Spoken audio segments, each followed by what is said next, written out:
today we're talking about real-time data at scale with Farah Ali, the VP of Technology Growth Strategy at Electronic Arts. Before we go forward, I have to say a huge thank you, shout out to Redis for making this conversation possible. So thank you, Redis. Farah, how are you? It's great to see you today. You too, Michael. I'm doing good. Farah, tell us about Electronic Arts. It's a brand name. We all know the name Electronic Arts, but give us a little bit of the insider view. Well, we say our mission at EA is to inspire the world to play. And it's kind of like that as a company. We really focus on building the best games and digital content and services to make the customer experience, the player experience delightful. And we really think about gaming as a way to build connection, to build meaning, and keep curiosity alive, no matter your age, no matter your demographic. So it's really about fun, entertaining, connective experiences. I love that. And I'm excited to talk about data and how data supports this mission that you just described. So Farah, what is your role? I know you're VP of Technology Growth Strategy, but what does that translate to? What are the activities and things that you do at Electronic Arts? So it's a very interesting role. It's a mix between a tech strategy, a corp strategy, and a corp dev role. And what I primarily do is I look at emerging and future technologies and how that relates to what our tech strategy should be. So think of it as creating the future fit for our technology strategy. As part of that, there's special projects, incubation projects that I'm working on. I look at technology M&A. Should we be investing in certain technologies? Should we be buying certain tech? And it's really just about how do we make sure that we stay competitive, and every new trend or idea or tech that you hear about, we have somebody who's evaluating the merits of it and evaluating it, but in context with what we do as a company, what our goals are. And so the technology is in the end, but it's really about how can this be used to further delight our players and power the player experience. So you're looking at technology as the support or enabler for that great player experience and immersive experience that you were describing earlier. Exactly. And how do we make sure that we're competitive, right? We're not behind when we're thinking about things like blockchain technology. Where is it relevant? When VR AR came out first, there's always been constant sort of experimentation in the space, but we don't go to scale until we really see the opportunity, the killer experience, the revenue growth opportunity there. So it's all very much strategically in support of your customers. Exactly. It's very much in support of our customers, our players.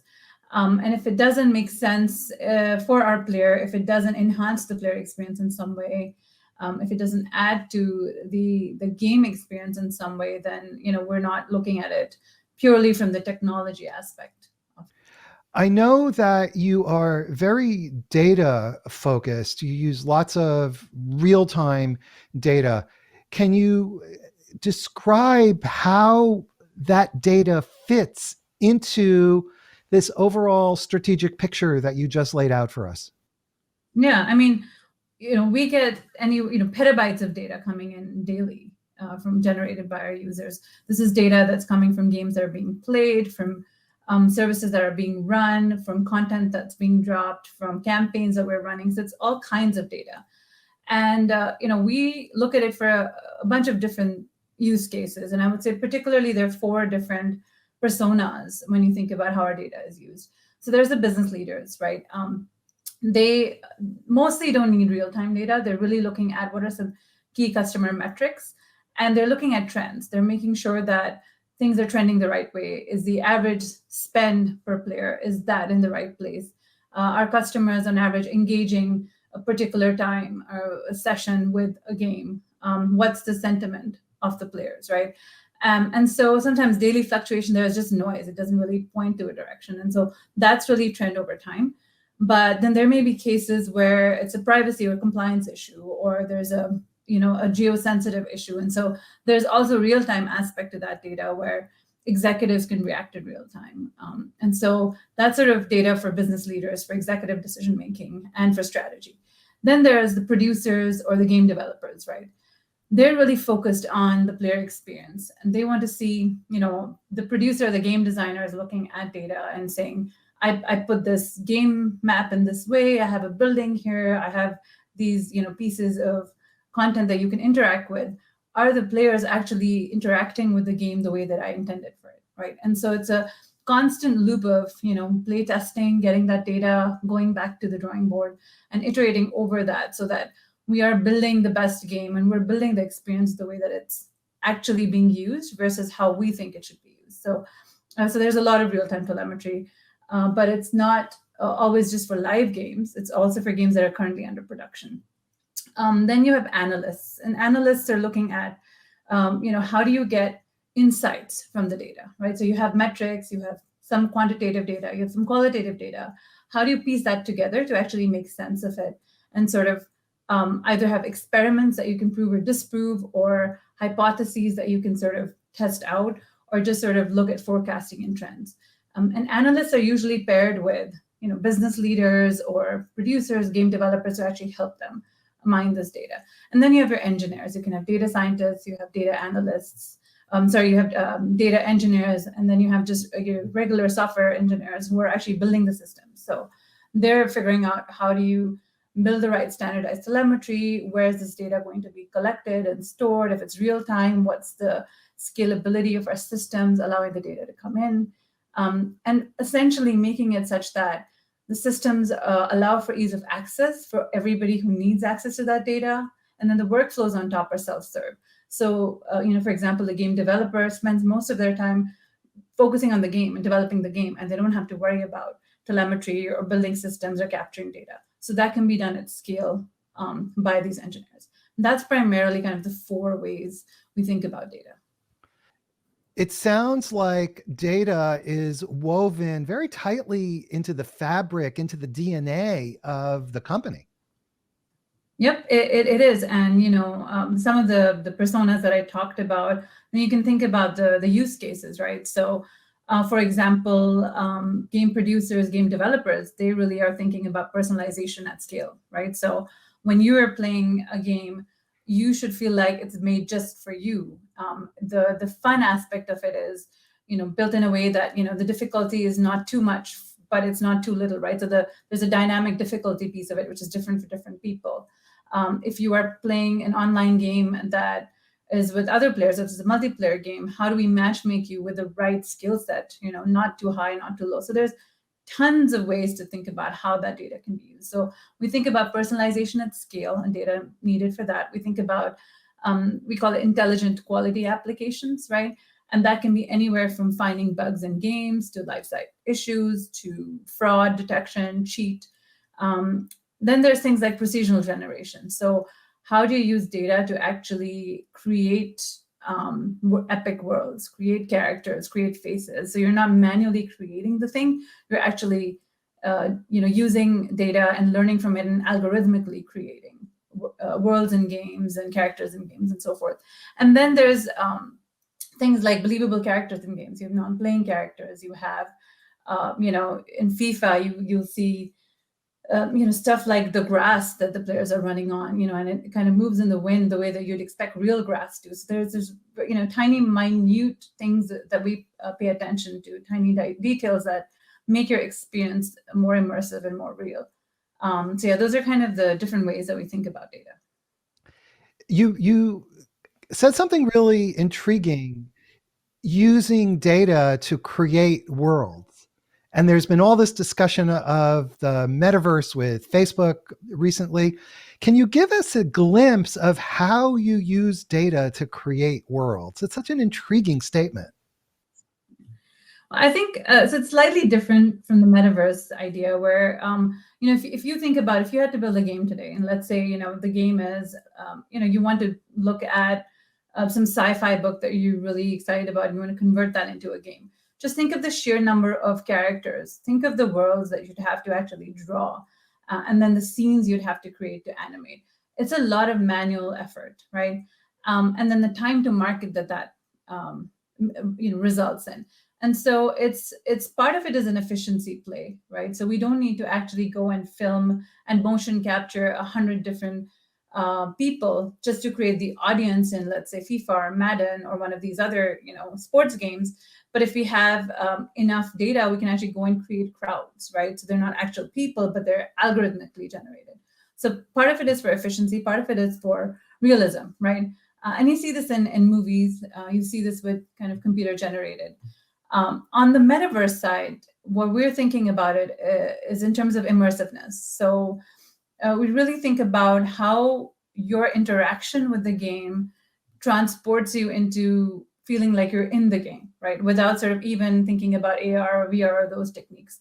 And one of the ways that you do it is to make the gameplay experience kind of very, very seamless. When you're in the character, you feel like you are the character, you are part of the narrative and the story.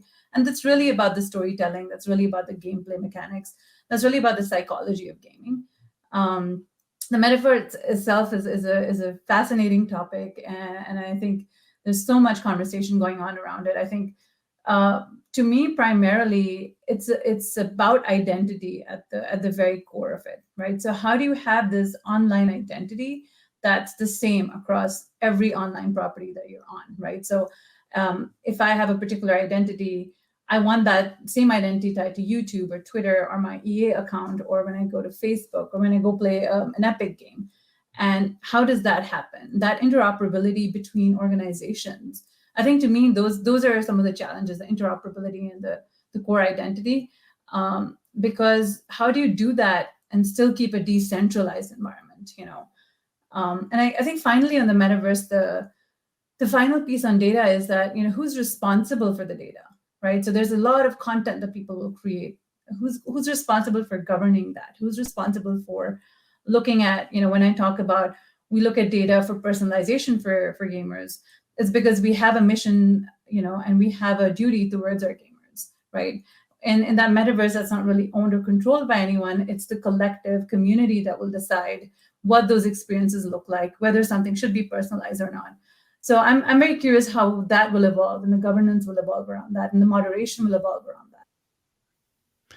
A lot of very interesting and very open questions that I suspect are not going to be resolved for years. When you are collecting data around the gameplay, are the games very instrumented? How are you getting that data? And what are you doing with that data as the player is moving through the game? Right.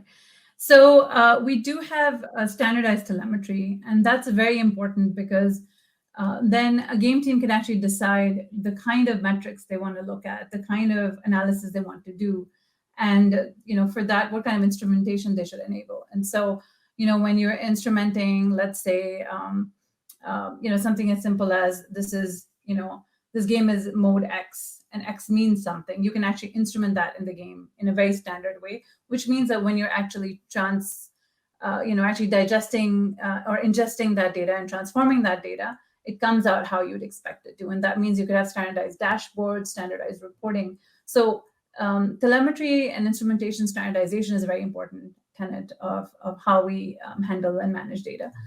The other piece, how do you, so for example, when you're going through a game, let's say it's in production, it's live site, one of the most important things is performance and reliability and uptime, right? If you're playing a game, you're actually about to win, and then, boom, you get disconnected and you don't get back on for another minute, the game's over. You lost that history, that data was gone, any coins you'd won in that match, for example, might be gone. So how do you make sure that that doesn't happen? You cannot, get away with no downtime all the time, but then how do you have reliability so you have a consistent experience? So we really think about looking at anomaly detection. We have instrumentation around that. One example is we look at the peak simultaneous users at any given time, and we will draw curves to look at, here's kind of the actual PSU and here's kind of the predicted. And then we'll measure the variance between the actual and predicted.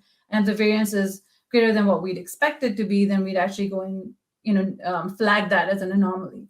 And then that anomaly, usually we have more data that will point to, oh, this is an outage in a data center, or this is a fiber cut in a channel, or this ISP is interacting this way, or we actually have a crash on the server side, right?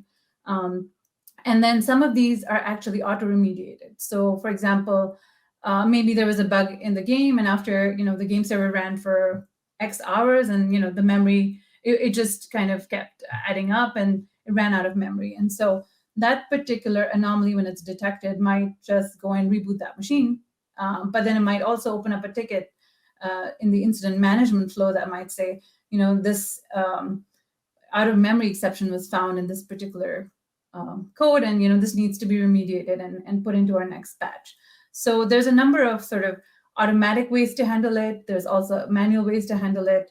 Another example would be when we're matchmaking. And so if somebody's been online and trying to match to another player and they haven't been matched and it's been more than a certain number of minutes or even seconds, then something, would kick in and we'd have, here you play against the machine, right? Here's kind of a NPC character you can play with, because maybe there's just not that many people online, or maybe we're unable to connect to that geo. So that's kind of another way. And a final sort of example would be around, let's say, security or fraud. So, we'd have ways to detect if somebody in the game is a bad actor. So an example could be, we know all the Xbox devices that the players are on, right? And we could just know that which devices have one banned account or more than one banned account or no banned accounts, and how are they connected to each other. And then we assign risk scores to players based on that. And then depending on the type of intrusion we're detecting, it could lead to some sort of blacklisting temporarily. It could lead to temporary suspension. It could lead to some other sort of mechanism where there's some communication with the player, or if it's really egregious, then outright banning of the player, which happens rarely and can be sort of contested. So it's really all of these things that can happen, right? When you have a real-time live game happening with lots of people on it, you have a duty to sort of make sure that that experience is safe, that experience is secure, and it's fair. Everybody in that ecosystem has a fair shot at winning or losing. And so we look at a lot of that when we're actually thinking about lifecycle and data. As you said earlier, it sounds like you're working with a tremendous volume of real-time data, non-real-time data, quantitative data, qualitative data, all mixed together and flowing simultaneously. Correct. Yes. Yeah. I mean, petabytes of data generated every day. So, we have something like 500 million players worldwide and more than 300 games. So you can just imagine the type of data that we get. And, EA has been around since '82. So we also have a lot of historical data, and we use that data to, when we look at newer versions of our game. And, I would say some of the real-time use cases, like I said, are around security, compliance, lifesite, uptime, performance, reliability. It's also for things like, are we right-sized? Do we have too many servers up and too few players on? So do we need to actually scale back and make sure that we're cost-effective? And then the second piece of it, which is the non-real-time, that's where you probably don't need the level of granularity that you would need with some of these lifesite reporting metrics. So if you want to look at forecasting or budget or sentiment over time, or average session length over time in a game, or average spend per player, like I said, over time on a game, you want to look at that in historical data. You want to be able to slice and dice it in multiple ways. So what's important with the non-real-time data is the categorization of that data. Can I see what were the top customer support issues in a particular area? Can I do it by franchise? Can I do it by channel ID? Can I do it by customer service rep? Can I do it by number of incidents opened and closed? And so what do you do with that data down the line is part of how that data is collected. And I think the final piece is when you have that mix of real time and non-real time. When I kind of mentioned that business case of leaders needing to look at trends, but then also really needing to know if something really egregious is happening right now, and how do you react to it? Sometimes you have issues where you need to actually go and, as an executive, make a statement about the state of the world, right? You see all kinds of incidents happening around that. And so it's also about our employees. It's about our environment. It's about, the world we live in, right? So we're not just here to build games and profit from that, but we're also existing within an ecosystem. And how do we actually interact with that ecosystem is a big part of it too. Farah, you're collecting so much data of so many different types. For many businesses, when they collect that data, it's very hard to figure out where to focus. So how do you prioritize what data you look at and what you let go and so forth? Yeah, no, that's a great question. And, I don't think we have it perfect either. And I think the mistake that a lot of people and a lot of companies make is sort of not asking themselves, what are the questions you want to get answered? What are the experiments that you want to run? And how do you want to evaluate them? And so if I want to see trend over time, it doesn't matter that I have to collect the data every 5 minutes or every 15 minutes. The hourly granularity could be fine. The 2 hourly or the daily granularity could be fine. So, not asking yourself those questions also then means that you're over engineering, or you're ending up building stacks that end up costing a lot of money. And I think the second piece is sometimes this stuff doesn't scale well horizontally. And so you're creating bespoke systems and you're sort of tied to on-prem hosting solutions. So I think it's really about asking the right questions and really going back to the personas, right? You've got your business leader or executive persona, you've got your engineer persona, you've got your producer, game designer persona in our case. In some other case, it would be, the medical expert persona and what kind of data they would need, for example. And then you have the analyst, right? And not all of these people need real-time data. Some of these people are not technical, and they don't need to understand how the data is organized or the data structures behind it. They just need to have a self-service way to access it immediately, right? And be able to process it. So it's really about building those workflows on top of your storage pipeline and your query processing pipeline that allow everybody to plug and play, right? You might have a hub and spoke model in that case, where you have analysts who can maybe even create their own ML models, or their plug and play components that fit in, so they can do the processing that they need. But it's really about asking the right questions up front, understanding what percentage of data needs to be real time versus not, and then factoring that in when you're actually designing your system, and then making it extensible, right? So building a plug and play or modular component so you can actually extend it over time for new use cases that you cannot foresee right now. You have a lot of clarity around the roles, and with each one of those roles, the type of data and the type of analysis that needs to be done. I have to imagine that part of that clarity comes from your longevity as an organization. As you said, you've been around for decades as a company. Yes, part of it is that, my own personal kind of clarity comes because I've been an operator for a very long time. So I started as an individual contributor, as an engineer, and I was, people manager. I ran big engineering teams. So I dealt with these pain points firsthand. I dealt with not having well understood telemetry systems or instrumentation systems. So having to build these bespoke systems and then having to build a translation layer every single time, right? Not being able to get real-time data when you needed it, not being able to go debug and troubleshoot on the live site when something happens. So part of that is because I've actually learned from past experience, past mistakes and failures.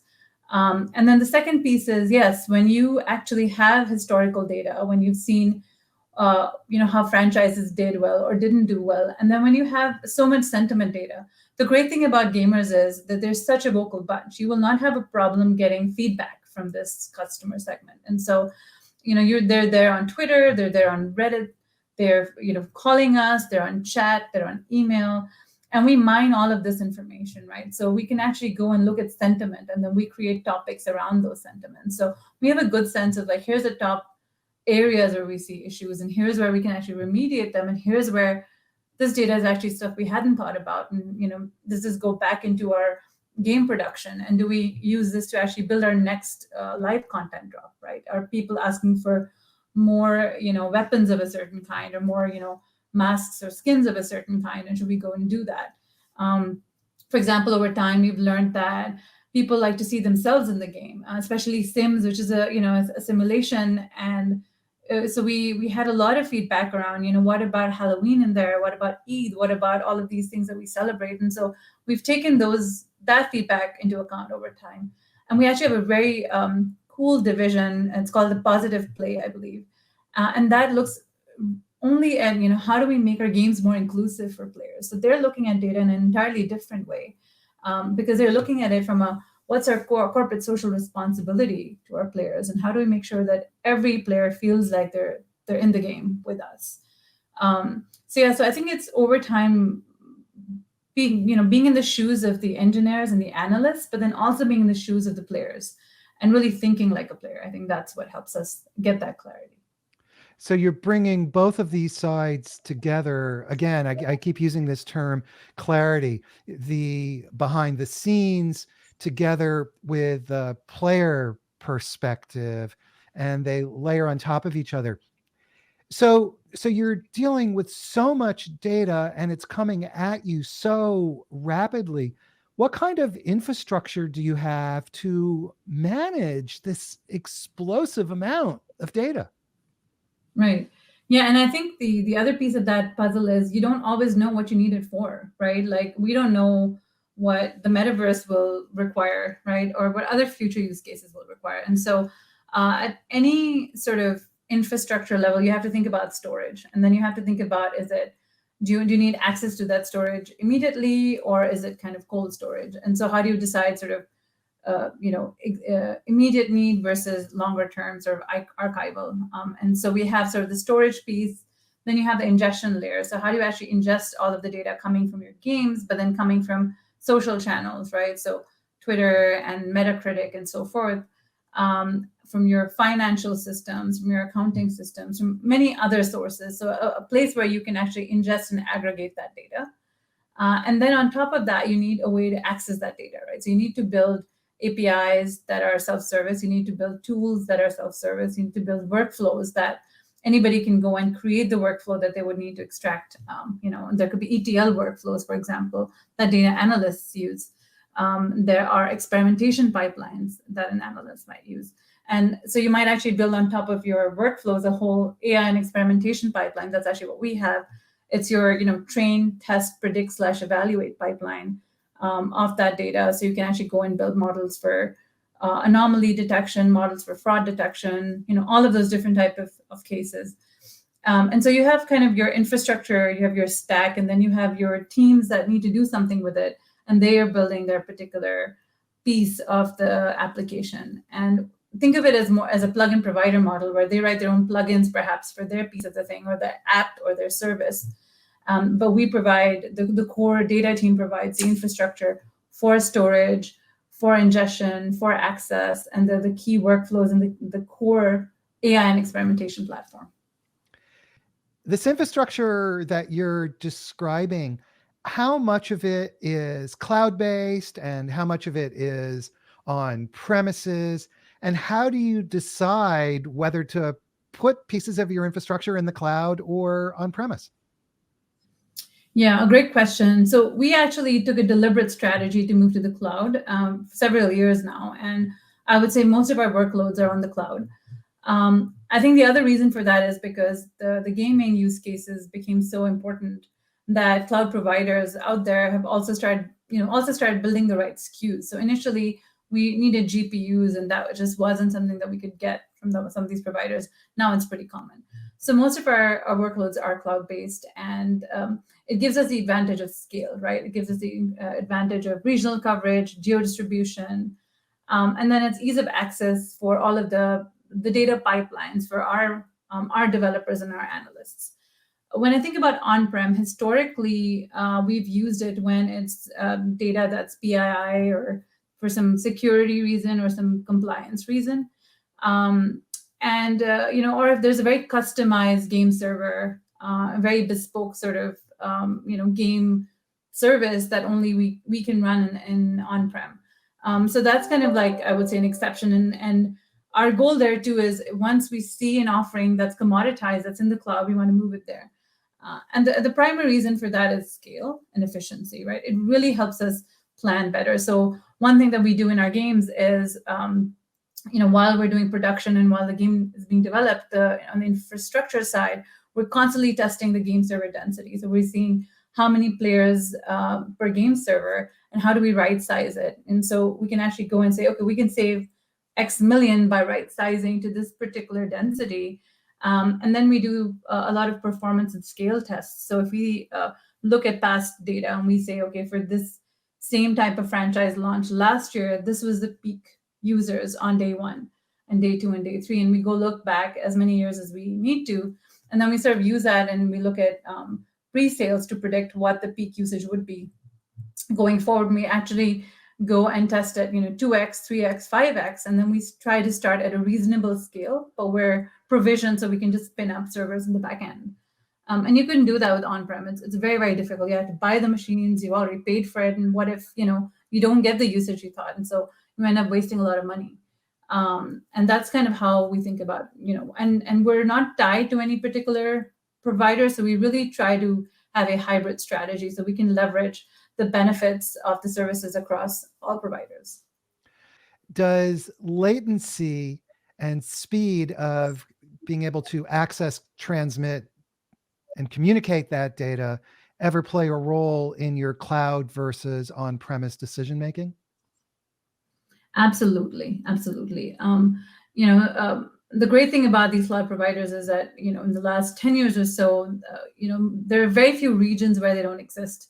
I think initially that was one of the challenges where, if we have a lot of players in the Middle East, but we didn't have any sort of data centers close by. And so we had some, really high value players there, for example, for our sports games. And we want to make sure that they get the right bandwidth. But now we actually can move those workloads to the cloud. So, for the most part, it's not a problem. For some regions, it can still be a problem, but then it's also because they're local ISPs and their own bandwidth constraint in those particular geos.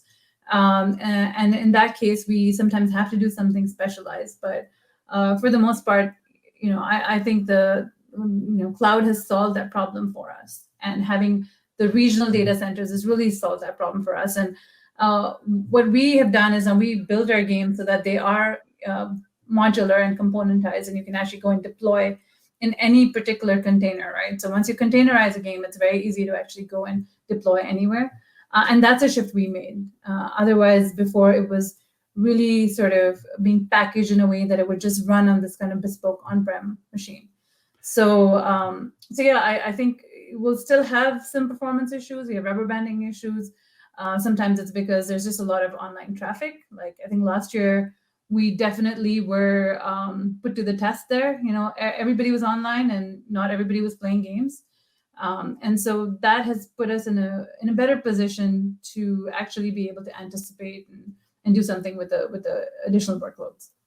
It sounds like as the cloud providers have gotten better and continue to improve, it makes life easier for you, gives you a great deal of flexibility that in the past you just didn't have.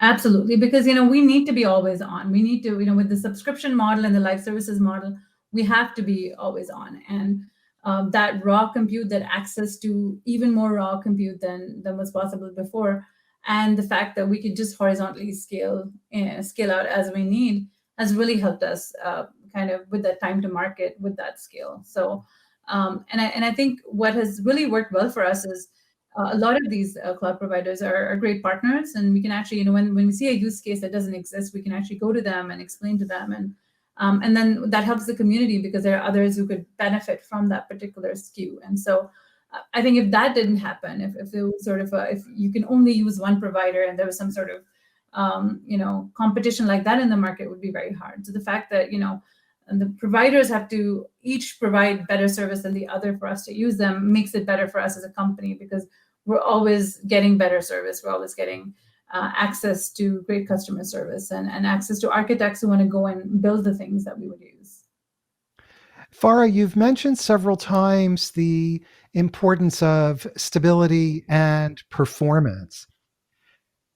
How do you balance the cost against the level of elasticity, availability, stability, and performance. Because look, if you spend enough money, you can have basically 100% uptime, but you may not have a business anymore because you can't afford to maintain it. So how do you draw that balance? Right. Yeah, I mean, I guess the example I gave about game server density kind of taps into that a little bit, right? So because we are forecasting what we think the traffic is going to look like, because we are testing that, because we are testing twice and 3x that, we have a better idea of right sizing, right? And then we are building our infrastructure such that we can horizontally scale. So when we start out, let's say it's, you're in early access, beta launch, I'm out there. I thought I'd get, 5 million users. I actually got 20. Okay, it doesn't freak me out. I just go spin up more servers. You realize that, the reason we got 20 and not 5 is because marketing also had this campaign where every, Coke bottle would give somebody a kind of a free pass to sign up. And so we actually expect that traffic to drop down back to 1 in 2 or 3 days, because that's when the promo ends. And so being able to monitor that, then being able to spin back and being able to scale back helps us kind of maintain that, right? And the way that the pay-per-use model allows us to be charged for what we're actually using, that really helps us. And so even if we're off by, like, that's a big magnitude, from 1 to 20, we can still course correct if we are monitoring. So the key there is to monitor. The key there is to know when you monitor, when you have a data point, actually know what it means, right? And so sometimes the marketing will run a campaign and there really won't be close communication. Maybe the game team doesn't know that there's this campaign going on. So there's time wasted trying to figure that out. So those are the kind of things that actually are more important, that you actually, when you're launching, everything that's going around that launch, then you can plan for it accordingly. But the ability to test, like even spin up cloud services in a test environment, in a pre-production environment, actually lets us test at scale, test us more accurately with the configuration that production would have. So yeah, not over provisioning is the key to actually not spending more than you have to. And of course, you have this large body of highly accurate historical data, which then enables you to operate this aspect of the business, namely this prediction and planning aspect. Right. Exactly. Yeah, I think just having the historical data, but then also, having had multiple launches where we've used it, where we've been wrong and we've tweaked and we've course corrected. So, we can actually feel fairly confident about our predictions. I think it's when we have a completely new IP, or we're targeting a completely new demographic, or we're trying something completely new, that's when it's hard. But then I suspect that's hard for everyone. It's not unique. But then there are ways to do testing offline. There are ways to collect data offline, where we have done that with early play tests and with, using kind of these player cohorts that we actually talk to for feedback. What does innovation look like when it comes to real-time data? Where is the future of using real-time data? I still think AI and ML is where we can extract the most value when it comes to data. I think, there's a lot of conversation around NFT and blockchain and metaverse and all that within the gaming community. But I still think that if you look at kind of raw potential of a technology where we can extract the most value for gaming, I think it's with artificial intelligence and ML. I was talking about sort of procedural generation, right? Think about the value we can extract there, but then think about being able to really completely understand every single player in your ecosystem, and then being able to build machine learning models that can learn, and deep learning models that can learn through osmosis, through this data that we have about this player, all kinds of things about them. And then think about the value creation that creates, right? So we have all of this. Now, how can we add more value? We already have them as a player. And then the second piece of it, where I think is where a lot of innovation can happen, is understanding, Gen Z, right? These 19 to, I guess, 20, 30-year-olds who are going to be playing the games. What are they looking for? What are they interested in? What is their behavior online? They might be interacting with some of our games, but not others. Why not? And when they interact with different games, if they play Sims, but they don't play FIFA, but they are interested in Madden for some particular time period, why is that? So can we actually look at the data to do the storytelling, and then use that storytelling to actually help us, gain those actionable insights that help us with business decisions, right? I think that's where it is. And I think when I think of business leaders and executives, they're great at making connections, right? They're not great at what machines are good at, which is, looking at lots and lots of data and making sense of it.